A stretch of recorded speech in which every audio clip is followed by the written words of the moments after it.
बचपन से सब उसे राक्षस कहते थे, लेकिन किसी को नहीं पता था उसके अंदर एक देवता की शक्ति छिपी है। एक लड़का जिसके माथे पर तीसरी आंख थी।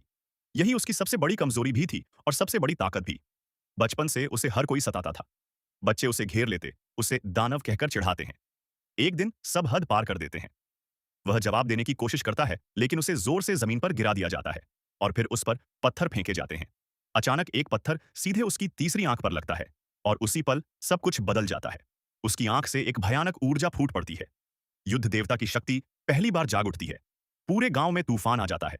आसमान काला पड़ जाता है, हवा बेकाबू हो जाती है। तभी आसमान से एक आग का गोला गिरता है।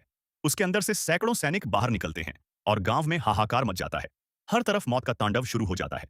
तभी आग के बीच से एक औरत बाहर आती है और अगले ही पल वह एक विशाल ड्रैगन में बदल जाती है। वह सीधे लड़के की ओर बढ़ती है। लड़का डरकर भागता है, लेकिन गिर जाता है। ड्रैगन उसे निगलने ही वाला था, तभी उसकी मां पहुंच जाती है। सिर्फ एक वार में वह ड्रैगन को फिर इंसान बना देती है और फिर आसपास के सभी दुश्मनों को खत्म कर देती है। एक पल के लिए सब शांत हो जाता है, लेकिन असली खतरा अभी बाकी था। आग के बीच से एक और आदमी बाहर आता है। उसका नाम था जैक, देवलोक का सबसे खतरनाक योद्धा। और उसका मकसद साफ था, लड़के के अंदर की शक्ति छीन लेना। मां समझ जाती है यह लड़ाई आसान नहीं होगी, लेकिन वह पीछे नहीं हटती। अपने बच्चे के लिए वह अकेले उससे भिड़ जाती है। दोनों की लड़ाई धरती से आसमान तक पहुंच जाती है। लेकिन जैक बहुत ताकतवर था। वह उसे जोर से जमीन पर पटक देता है। अब वह सीधे लड़के की ओर बढ़ता है और उसकी शक्ति निकालने लगता है।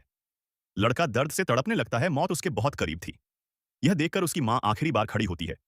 अपनी बची हुई सारी ताकत जुटाकर वह जैक पर झपटती है और उसे कसकर पकड़ लेती है, जैसे वह उसे रोकना चाहती हो। किसी भी कीमत पर लड़का अपनी मां को देखता है और उस पल उसे सब समझ आ जाता है। यह सिर्फ एक लड़ाई नहीं थी, यह एक मां का अपने बच्चे के लिए आखिरी बलिदान था।